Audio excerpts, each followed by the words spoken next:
ఇక్కడ మన ప్రత్తిపాడు నియోజకవర్గంలో రౌతులపూడిలో ఇప్పుడు మన సుబ్బారావు గారు మేడం గారు ఇద్దరు కంటెస్ట్ చేస్తున్నారు సార్. వారి పట్ల అసలు ఏ పార్టీ అయితే మీరు చేయగలరో, అంటే ఏ వ్యక్తి పట్ల మీ యొక్క ఒపీనియన్ ఎలా ఉందో మాకు చెప్తారు. సుబ్బారావు గారు మేడం గారు కాదండి, ఇప్పుడు జగన్ గారి పాలనలో అసలు ఎటువంటి అభివృద్ధి లేదండి.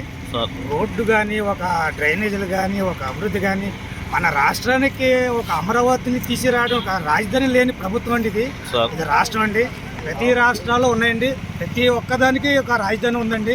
ఓన్లీ మన ఆంధ్రప్రదేశ్ ఒక్క దానికి మాత్రం మనకు రాజధాని లేదండి. Okay sir. ఒక రోడ్డు కానీ, ఒక అభివృద్ధి కానీ. అలాగే సార్. అంటే ఇప్పుడు నేను అడిగే క్వశ్చన్ ఏంటంటే, మన ఈ రౌతులపూడిలో ప్రజెంట్ ఏంటంటే ఇక్కడ రెండు పార్టీల్లో ఉన్నటువంటి వ్యక్తులు, ఒకటి సుబ్బారావు సారు, మేడం గారు, వీళ్ళిద్దరిలో ఎవరు అంటూ ఇక్కడ మనకు విన్ అవుతారు అనేటువంటిది. మేడం గారు అయితే సత్యప్రభ రాజా గారు విన్ అవుతారండి. మేడం గారు 100% ఎటువంటి అవకాశం లేదు. వైఎస్ఆర్సీపీకి ఎటువంటి అవకాశం చూడడం తిరిగే లేదండి. సునామీలాగా వచ్చేదండి. మీ పేరు సార్? నా పేరు గోవింద్ అండి. S Govind. Okay, thank you sir. మీరేమైనా మాట్లాడతారు సార్? మాట్లాడండి. Okay sir, one side election. Madam గారు వన్ సైడ్ ఎలక్షన్ అండి.